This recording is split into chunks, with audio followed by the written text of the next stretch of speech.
Good evening, everyone. Looks like we're starting to get folks rolling in here. I'm sure people will continue to roll in a little bit as things get going, but they won't miss anything if we start just with some introductions here tonight. So I wanted to thank everybody for coming tonight. We are excited to have Dr. Lisa Brown with us here tonight for our Emerging Scholar Speaker Series. Just a quick rundown of this evening. We'll get started in here with introductions from anybody from College of Education if they wish to, and then I'll introduce Dr. Lisa Brown.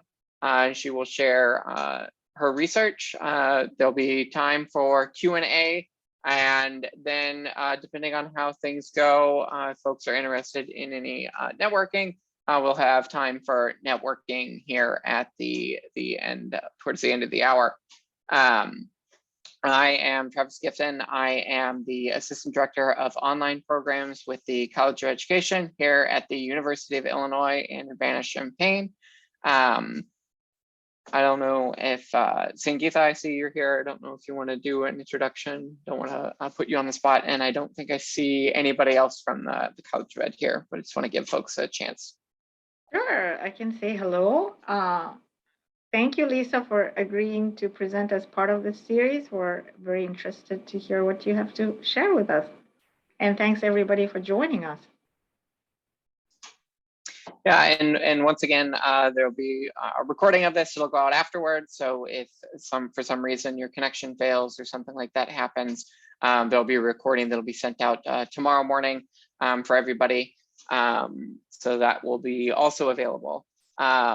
With that being said, and want to introduce our speaker tonight, Dr. Lisa Brown recently completed the EDD program in the Education Policy Organization and Leadership, with a concentration in human resource development here at the University of Illinois at Urbana-Champaign. She currently serves as a technical director, U.S. Army Engineer School, Directorate of Training and Leader Development, where she oversees training and education development for all engineering personnel, professional military education courses, as well as training development for initial military training. She has worked in instructional design and training management for the U.S. Army for over 20 years. As a native of St. Louis, Missouri metropolitan area, Dr. Brown received her Bachelor of Arts degree from Monmouth College and a Master's of Education from the University of Illinois. She is here tonight to share her research and dissertation on storytelling as an instructional technique and recommendations for military instructors. Thank you, Dr. Lisa. Hey, it's so great to be here, and I appreciate everybody coming out to listen to me talk about my very favorite subject, which is my research. So I appreciate that introduction, and I have a few slides. I will talk about my research that I just completed, how I worked through it, and then I have some lessons learned that I'll offer from my experience in the dissertation process. So I have some slides I will share. Just so I can show you my talking points here. Let's see.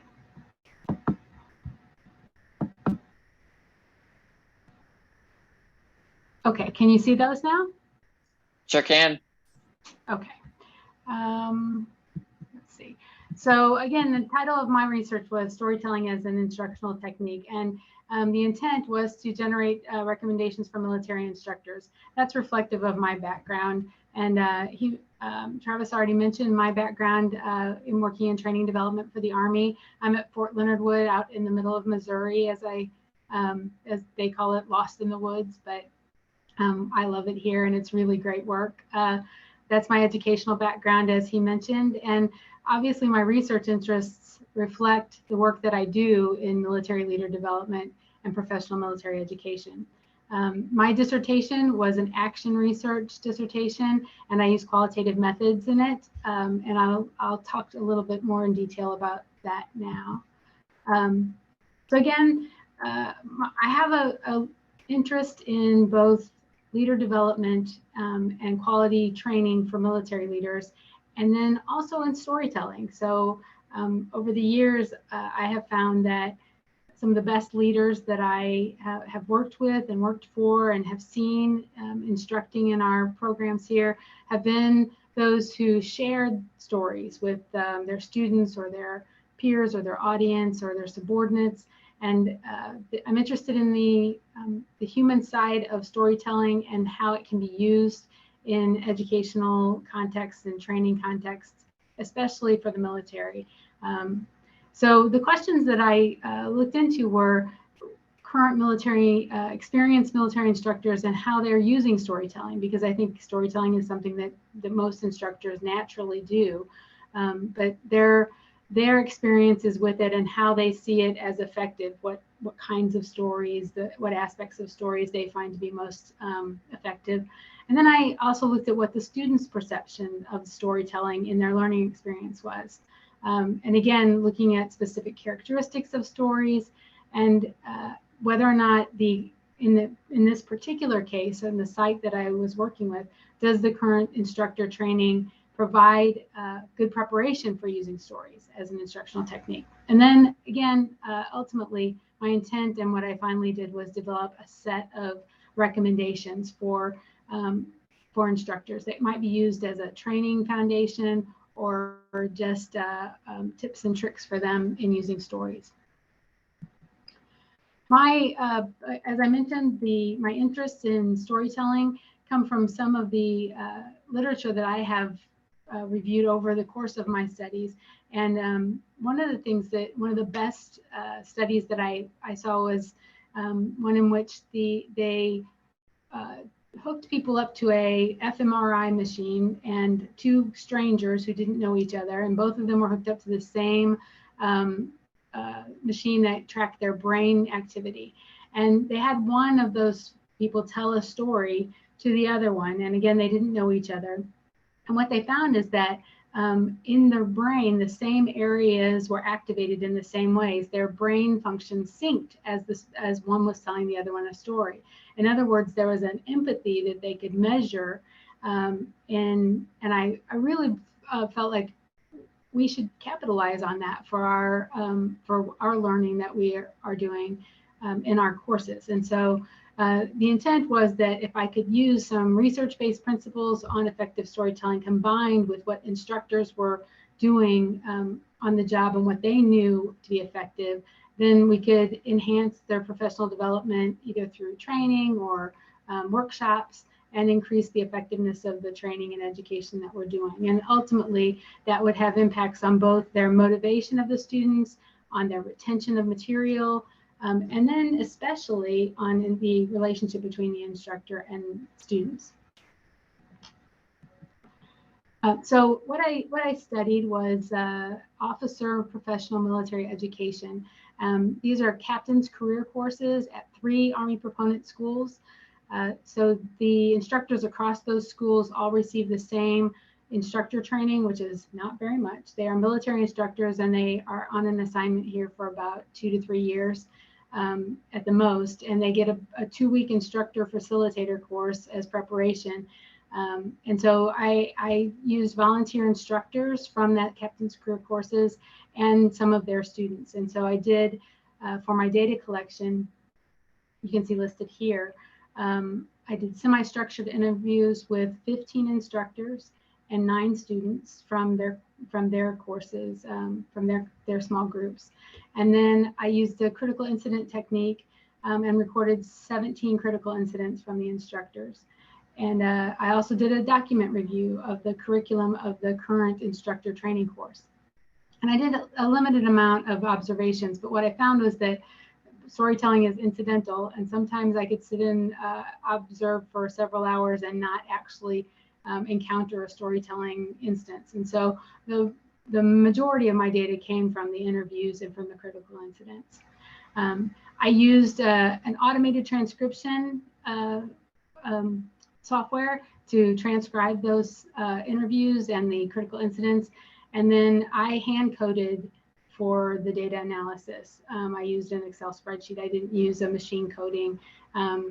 and you know, we might talk about my reasons for for doing that. So again, this is how and what I did in the data collection. And so what I found, this is some of the findings or the results of my study. I found that, you know, instructors are using stories with some success, but they had no training in storytelling, and they don't generally weren't planning their stories, and they didn't have any real strong feelings about what was most successful, although I did get quite a bit of from the critical instance of what they told me was effective in the classes. And then the students really valued their storytelling. I think one of the biggest surprises that I found was that I expected the storytelling to really enhance their learning from a perspective of what they remembered. And so making the material more memorable, for example, retention and memory. But the real impact here was on the relationship between the instructor and students. The students were much more willing to ask questions of instructors who shared especially personal stories. They talked about the ways that their storytelling really humanized the instructor, really made them more approachable, made them seem more approachable. And while it did have some content related results, that really the relationship building was the biggest part of what the results of the storytelling was. I find that these results probably are applicable in other adult learning environments, but I'll mention a couple reasons that in the military it's especially effective. One is that, especially these days, we have fewer and fewer students coming to us who have combat experience, for example. And our instructors are still a couple of years ahead of the student base.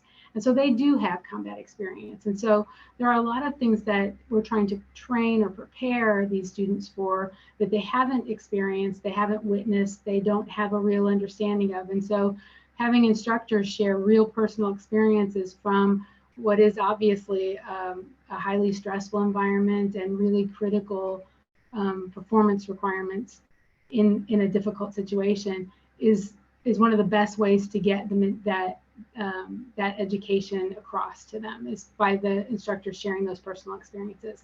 So that's one reason I think in a military environment. The other is there's an unknown that these students have when it comes to what's next. And so these instructors have been where they are. They have been a company commander, for example, and have encountered a lot of different experiences that are really unpredictable. Anytime you're leading people, obviously there are lots of variables that you can't predict. And so having instructors who can cite specific examples from their experience is really, really helpful here. And again, I think that is applicable in other adult learning environments as well. So the recommendations that I came up with are listed here. And these are a combination of from the literature, from the research that I done as part of my literature review, and then some of the lessons from both instructors and students. So by comparing the instructor's perception with the student's perception about what was most effective, that's how I came up with some of these. And so I'll walk through these briefly. But, you know, instructors need to use experiential stories as a way to bolster their credibility in both for their own credibility and as a sort of subject matter expert. But in some ways, the instructors felt like they did it to bolster the credibility of the material. In other words, if I am an experienced military leader and I encountered this, that's a good reason for you to pay attention to what we're learning here. And so I think they felt like sometimes the students were skeptical that they would actually need to know something, that they would actually use what was being taught. And so the stories they were using bolstered the credibility of that material as much as it did of their own credibility as a subject matter expert. The self-disclosure stories were really probably the most effective that I saw both from the instructor and the student perspective. And what I mean by that is especially ones that were cautionary tales or ones that described a mistake or a failure on the part of that instructor. There are examples of studies in the literature of from a communication course, for example, where when the instructor admitted to having been very nervous on at the beginning when they were doing speeches, for example, the students were much more receptive to that instructor on a number of levels that were measured. And I found similar results with the students that I talked to. Even I had some instructors who communicated stories to me that what would be perceived as what a near catastrophic failure. I mean, significant failures in their background. And yet the students didn't make the students think less of them. In fact, it made them appreciate the instructor more and recognize that the instructor viewed themselves as human and then therefore would be more accepting of students' mistakes or students' questions. And so I found that to be a really important, useful, and powerful aspect of the learning from this research, is that instructors shouldn't be afraid to share experiences, especially ones stories where they're not the hero. And that's how I like to put it: is don't be afraid to tell a story where you're not exactly the hero. Some of my recommendations have to do with planning and practicing and preparing for storytelling prior to integrating a story into the lesson. Just practicing it might improve the way the story is told. And then, we had some debate in we had some discussion during my final exam about one of the things that I came across was instructors' ability to distinguish a story from an example. At what point does an example become a story? And really that has to do with the letter D that's on here about the fundamental components of a story, that there needs to be a sequence of events and a conflict and a resolution and some sort of a moral or a lesson from it. And that's really what would distinguish just an example from a story. And I think instructors are sharing examples all the time, but if they could elevate those examples to an actual specific story instance, they would probably find a greater success or a better result from that. So you can see some of the other recommendations here. Telling stories deliberately and using details and sensory information. I found that some of the military instructors are, they're really get to the point kind of folks, and they don't take their time in telling a story, and as a result, they lose out on the part of storytelling where I'm building anticipation or where I'm getting the audience to really want to know what happened next. And so just talking about pacing as a way of improving their storytelling could improve their results as well. And then considering unique aspects of their audience. Some of the students were specifically cited instructors maybe being insensitive to things that might be offensive to some students, or where there might be some sensitivities in the audience, and making sure that you consider that. So, but this is the list of the recommendations that I came up with as a result, and these would make the foundation for workshops, and perhaps I'm working with the Army University to determine whether we can integrate a block into the instructor training course so that it gives them this tool to add to their toolbox for a good instructional method. So I wanted to talk just a little bit, and I'm going to stop sharing so that I could just talk a little bit about the process of going through the dissertation, my dissertation, the process that I had. So I had this list of things that I wish I knew then, and because it was a long process for me.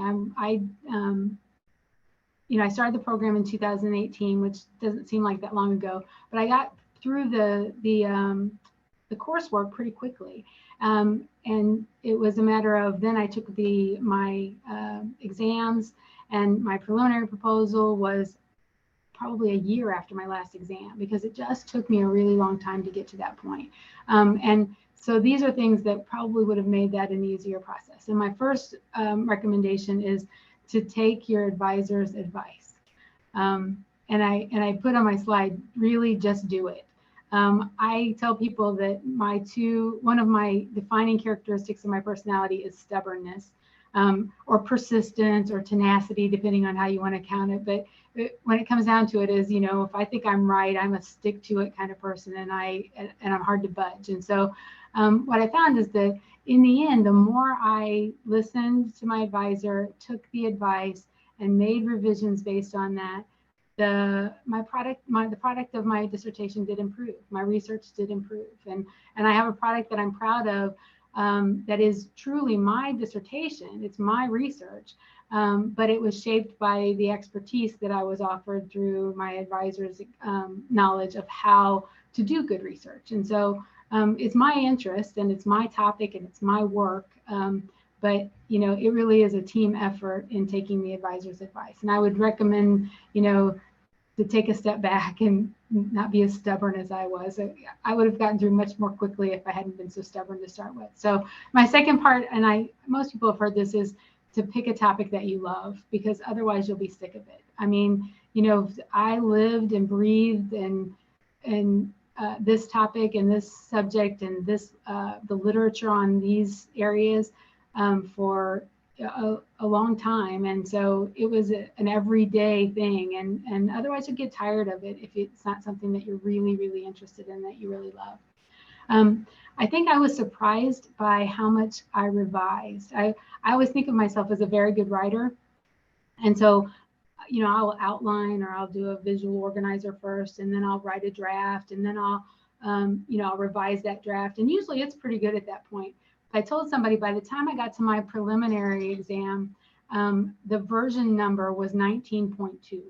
And I had already been through like 9 versions of each of the numbers between 1 and 19 by that point.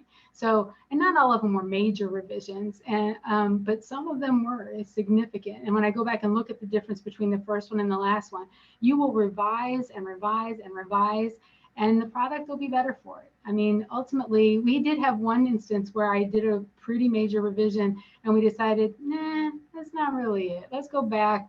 And so I went back one and revised from the previous one at that point. But that's okay. It got better. So, and again, at the end, the ultimate goal is that you have a product that you're proud of. So, I was telling Travis earlier that the biggest surprise for me about the process was that I didn't expect the preliminary and the final defense, my final exam or the defense, to be something that I could enjoy. And it was probably one of the most rewarding experiences of any academic event that I had in any of my degree work. There will never be another time when I will have 4 experts who are, just incredible scholars who are completely focused on my work and on my interests and on making my work better. And so I think during the preliminary, I couldn't enjoy it, probably because I was nervous and didn't know what to expect. But afterwards, I thought, wow, that was really awesome. I want to go back and do it again. I want to have it, another session or 2 with them. And so I think that was really a surprise for me, and it made me actually look forward to the defense. I wasn't necessarily intimidated by it, because I really knew that they were interested in my product and making it better, and that they were supportive, and that really was helpful. And so I would encourage you to enjoy that as much as you can as well. So, because then when you're done, I'm not going to get that again. So I also loved my committee and the folks that made it up. I would encourage people to look for a committee who have research interests that are related to what you're researching, especially because they have obviously the most to offer on your particular research. I went outside of the School of Education for one of my committee members. I was fortunate to find Dr. Kate McDowell, who is from the Information Sciences school, and her research interest is on storytelling. That's her focus. And so that was a great addition to to my committee who's outside the education, the college education, but obviously related to what I'm doing. And that really enriched the experience and added something to it. So, you know, even outside of the college, find someone whose interests are compatible with yours to be on your committee, because that makes them really interested in it and they want to help you because it is something that they're interested in as well. I think, not that they wouldn't help anyway, but I think it's helpful when they sync up like that. As I was working through my research work, I think at the beginning I thought, how am I ever going to write that many pages on this? It's such a long document. I don't know that I've ever written that many pages or anything. But what I found was that when I just let the data talk to me and let talk on the page, that it practically kind of wrote itself at that point. You know, I didn't go into it expecting the way it would be organized or how it would come out. But as I started doing the coding, and I mentioned earlier that I did hand coding, but when I started doing the coding of the data, the reason I did it by hand was so that I could really get intimately into it, where I knew those interviews inside and out by the time I had worked through them as many times as I did during the coding process. And so by that point, things were jumping out at me because I had gone through it so deeply. And, you know, it was a manageable amount of interviews. Like I said, you know, it was about 25, 26 total. And then the 17 critical incidents. But that hand coding really let me get deep into it and to know the themes that were coming out. I could feel them. And even when I finished with the student interviews, at first I had 7 students that I was interviewing. They were a little harder to get volunteers than the instructors were. But at first I had 7. And there were a couple of points that I just wasn't sure I had enough to support. Like I felt like there was a trend there. I felt like there was a theme, but I just wasn't sure. And so I went ahead and pulled a couple more students and, you know, did the same interview that I had done with the others just to see if they came up again, just to see if it came up in either of those. And in the case, I think there were 2 that I was really interested in seeing whether or not they came up again. And one of them did not. And so I ended up I didn't feel like I had enough support to actually use it. The other one did. And so that was enough to shore it up for me and say, yeah, this is a good solid theme that I can draw from for my final product. The other thing is, I think the thing I was most nervous about with the dissertation committee and the preliminary was, do I really have something to say that people will be interested in? You know, you doubt your topic and you think, is this really going to make an impact either on my organization or on the literature? Is it going to add something? But I don't think you should doubt that, because if you use good methods and you take the advice of the advisor and do the homework, and then I think you do have something to say. I think naturally you extend yourself and you learn from it, and so I felt like at the end of it, I'm like, yeah, I think this really says something. It's not going to change the world, but I think it can improve the organization. And with action research, that's really the goal, right? Is to improve something in the organization that I'm working in. And so I feel like I accomplished that, and that's enough at this point. And it feels good to be finished. I'm not going to lie, but the journey was enjoyable, and I learned so much from it. I think it was well worth the sweat and the blood, sweat, and tears that you put into it. So, and that is the last I have for a presentation. If anyone has questions for me, I'd be happy to answer. We can talk about anything else about the research or about the process. Thank you, Lisa. And yeah, if anybody has questions, they can go ahead and unmute themselves and ask that question, or they can type it there in the chat, and I can read that off for everybody. As I was listening to your presentation about storytelling, it really made me, I was thinking back to professors and other, instructors and other things that I've had.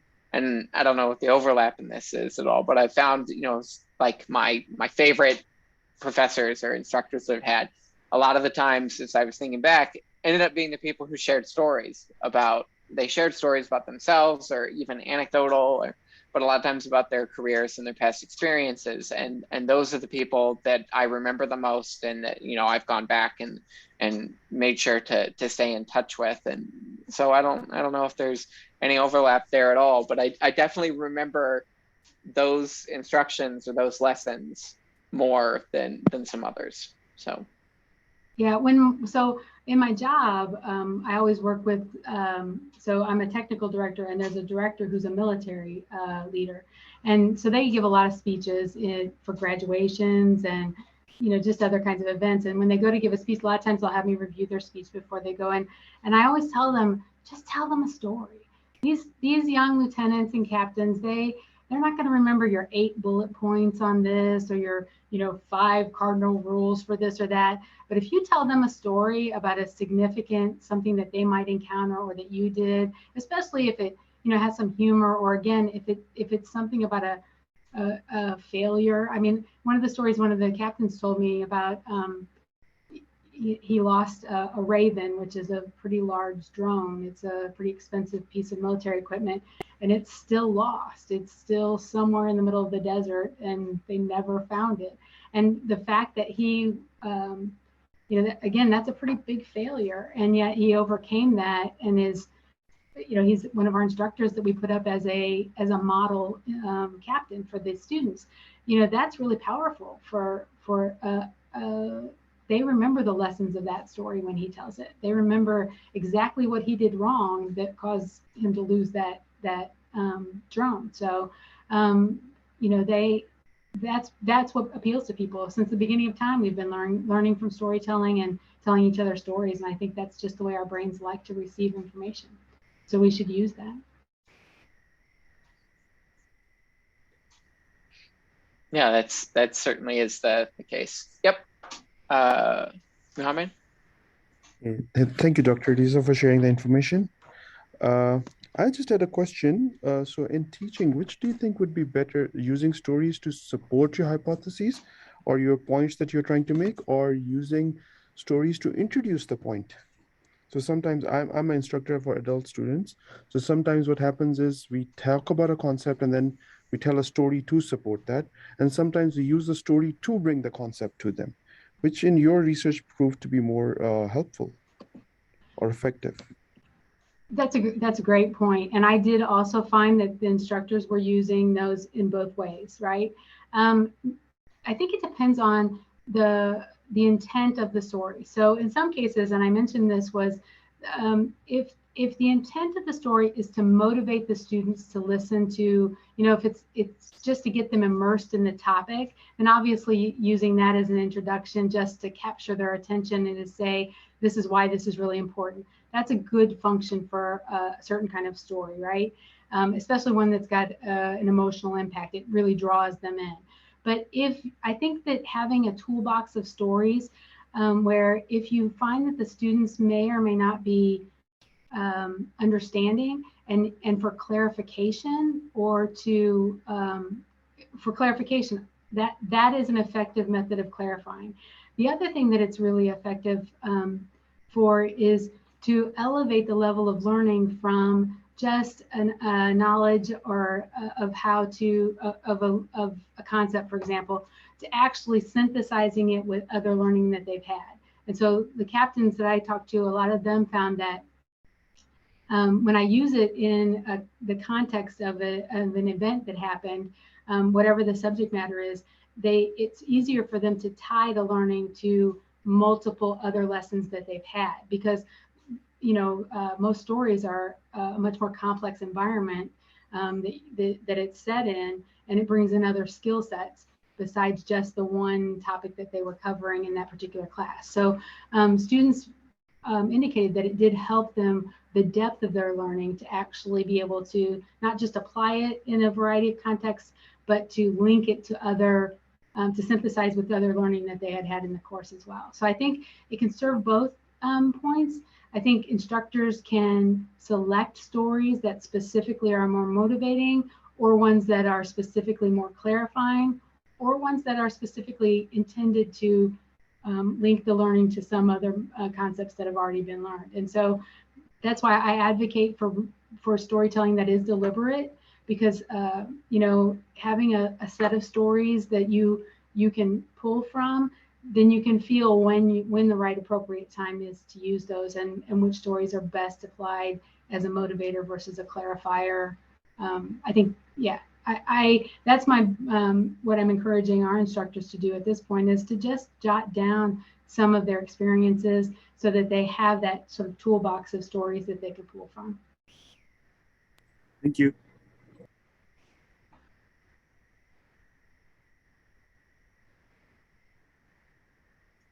Hi, Lisa. It's Todd Small. Can you hear me okay?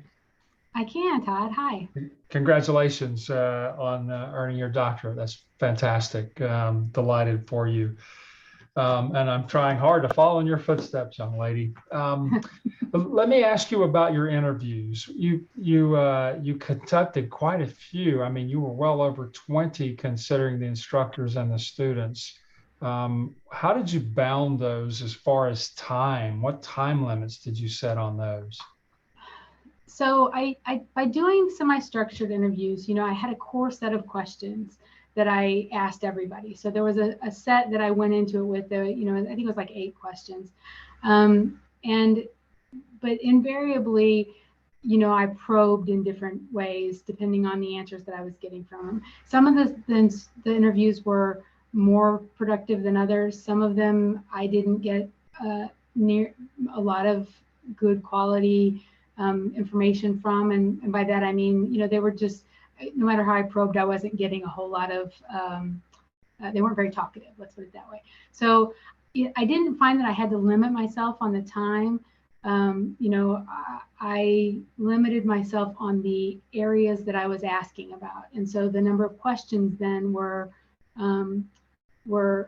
fewer. So you saw my research questions. I had, you know, 5 of them, and so each of the questions that I asked in the interview related to one of those in general.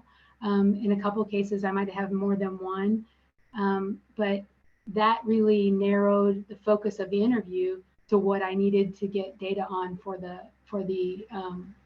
my analysis. So I think that's a good string to tie from the research questions that you have to the questions you ask in the interview, and then that bounds the interview to focus it on what you're wanting to learn from the study.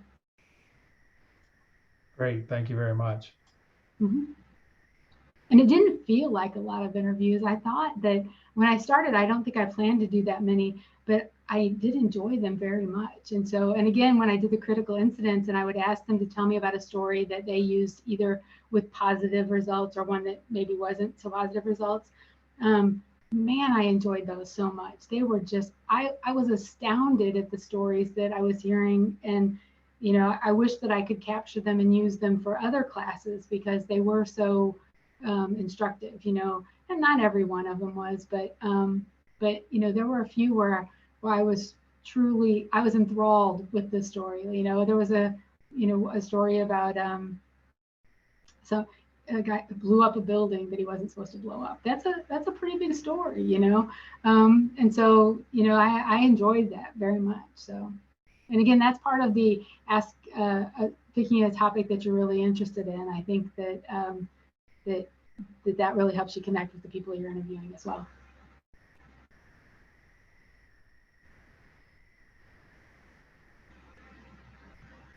Lisa, thank you so much for your presentation. I was taken back to my own dissertation days, which was a very long time ago. You provided some really good advice, I think, for your peers. I'm also very interested in the topic of storytelling, and I've done some work with digital storytelling. So place-based digital storytelling, which allowing for people to experience a place and its history through digital stories. So it's connected to a place. And so originally, I was in the Detroit area for many years. I just moved to Champaign recently. And so we created short digital stories of 2 minutes each and each one was associated with the history of a physical location in the Detroit area as a way of remembering the history of a place, not just what it was today, but also what it was, historically. And all these stories had to do with the ethnic history of the Detroit area. So it was stories featuring immigrants and so on and so forth. So just the title of your dissertation caught my attention because of the storytelling aspect. So I'm wondering, now that you've finished your dissertation, I think you mentioned you were a technical writer, technical director. Are you seeing any immediate applications of your dissertation in your work, or what do you see? How do you see how do you see yourself pursuing this interest in storytelling in your work or in your future? So I'm pretty recent to having completed, but in the next couple of weeks, I'm meeting with a group of some of the instructors who I interviewed were interested in my results, and so I'm going to spend some time with them, with a group of instructors from here, and talk about my findings and my recommendations, and then sort of get their feedback on the best way to integrate that into professional development for instructors. So I'm not sure whether that is through the, I've talked to the Army University folks about the instructor training course that they do, which is, like I said, a 2-week course, which is not enough and not very much, and squeezing anything else into it may be difficult. Or should it be a workshop? Should it be something that once you've been in the classroom for a month or so, now let's get together and talk about how we improve? But I want to get their feedback on that as well. Once they see the product and see what I'm selling, basically, what's the best way to actually have that impact on instruction.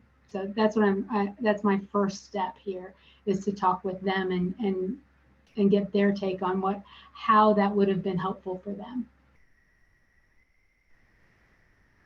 I think that's a great idea of workshop that may be more doable than trying to change the curriculum when it's on such a high, you may encounter resistance. But if it's an add-on that they can do, I think that may be easier way to start with, just having them think about an additional tool that they can add to their toolkit. Yeah, I think you're right. That's would be my inclination to do, and then that way it also helps me to evolve it over. I try something and then we evolve it to based on whatever our experience and results are from the first time.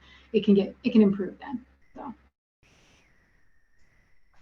We just have one question that came in the chat.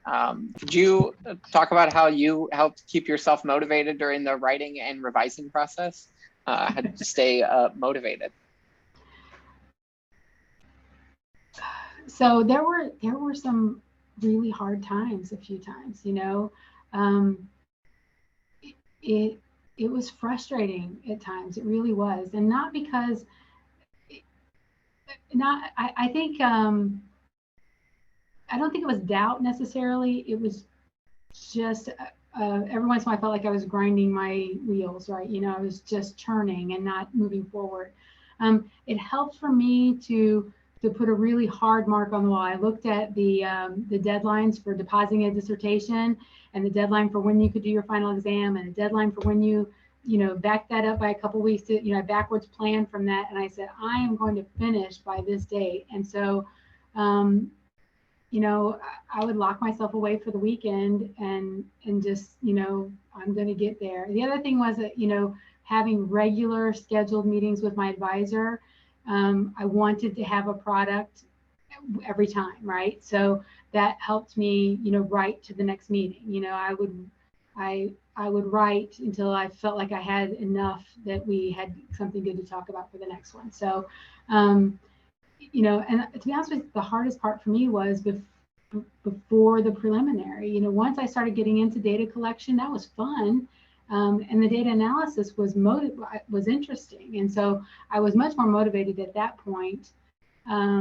I could see the finish line too. That's the other thing, is that I knew all it was you just got to write to get there. So it was really narrowing my focus and getting a plan together that was really the hardest for me, I think.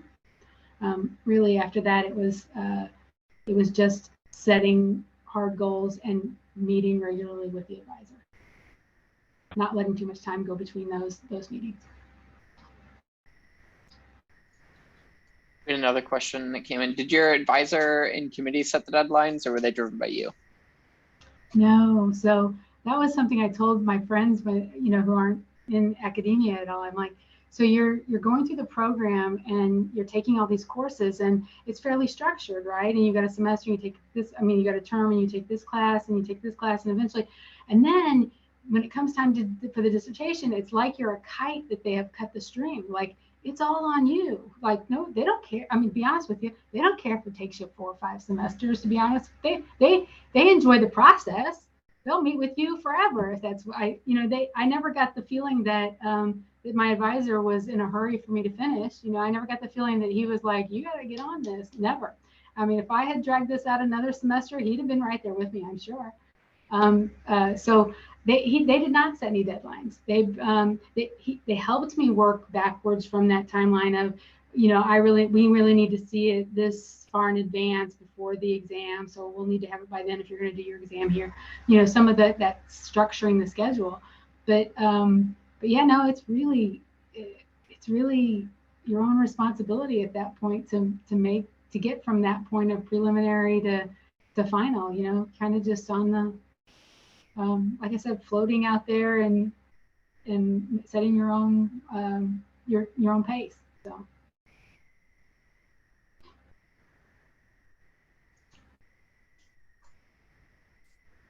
Thank you. Give folks see if there are any other questions or inspiring while they do that. I have a question. So if you were, ever given the opportunity to sit on somebody else's defense, is there a research topic or any questions that you came across, that are unanswered that you'd like to see somebody else answer someday? Oh, so I really, not so much a different question. I would extend it now that I have these recommendations. It would be nice to do a research where sort of a before and after to get impressions and instructor perceptions prior to a workshop, for example, and then using these principles to see how that positively impacts what's having the greatest, what they feel about it after they've actually employed some of the recommendations. That's my biggest interest going forward for me. I'm also very interested in storytelling, not necessarily in leader development outside of a formal classroom environment. So, I'm interested in trust development between leaders and subordinates, for example, and how storytelling is could be a tool for developing trust between leaders and subordinates, because that was one of the things that I did find is that it increased the trust between students and instructors. And I think that it could be the same way in any leader and subordinate context. And that's really important. Obviously in the military, it's an important thing, but it's important in any context. We all want leaders that we trust in order to do our best work. So that's the other area I think that I'm most interested in seeing research going forward, is how else storytelling can have the same impacts perhaps outside of the context of a formal classroom.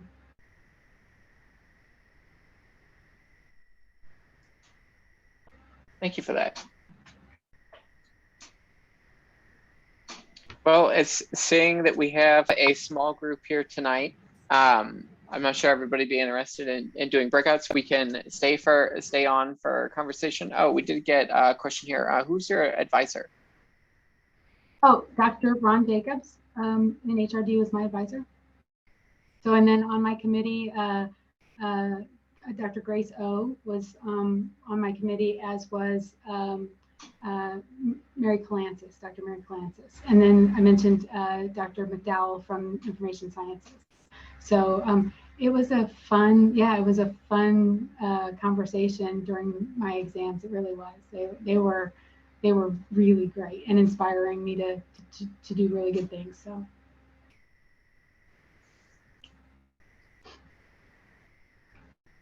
Well, I did want to, oh, here we go. How did you find the external committee member who shared your research interest? So I went to the college's list of, it was a little tedious, to be honest with you. I went to the directory of professors, and I read research interests from everyone in the School of Education.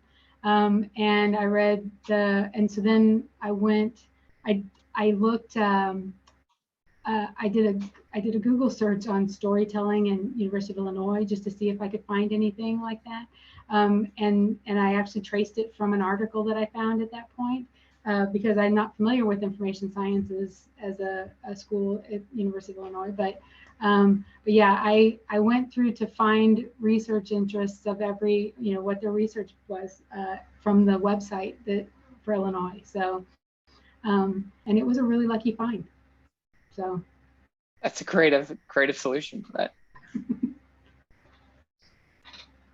I do want to remind everybody we do have a holiday social for students or completing students for their online programs next Thursday from 5 to 6:30. We'll be hosting a little bit of a trivia, but also just time for everybody to celebrate and get to talk with each other and celebrate the end of the semester or even graduations as they're coming up. And there will be some U of I swag for the winners of the trivia contest. So should be fun. Hope to see some of you there. But with that, looks like things are winding down. Go ahead and thank everybody for coming out tonight. Thank you again, Lisa. It was great to hear about your research and congratulations on completing your program. I hope to hear some more from you. Please stay in touch. I would really be interested in hearing, if you're able to get a workshop going there, and maybe even if you get the workshop going, you can get some of that before and after feedback that you were talking about. So have a great evening, everyone. Thank you.